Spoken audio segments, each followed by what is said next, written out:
Hi అండి, ఎలా ఉన్నారు? మా సైడ్ అయితే వాన పడుతుంది.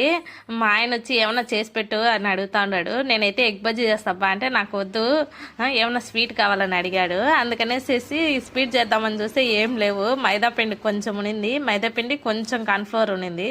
ఇంకా రెండు కలిపేసేసి ఏమన్నా చేద్దామనేసి కలిపేసినాను. ముందుగా అయితే కొంచెం ఆయిల్, సోడా పిండి వేసి కలిపేసుకొని వాటిని చపాతి కట్టితో బాగా రుద్దేసుకొని చిన్న చిన్న పీసెస్ కట్ చేసుకున్నాను. మన ఇష్టం ఎట్లయినా కట్ చేసుకోవచ్చు, వాటిని మనకి ఏ షేప్ కావాలంటే ఆ షేపు.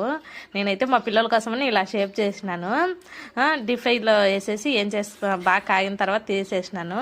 ఇంకో సైడ్ వచ్చేసి బెల్లం చక్కెర పాకం పెట్టేసినాను. చక్కెర పాకంలో కొంచెము వాటర్ వేసేసి చక్కెర వేసేసి కొంచెం బాగా జ్యూస్ లాగా రావడానికని ఎక్కువ పెట్టేసినాను.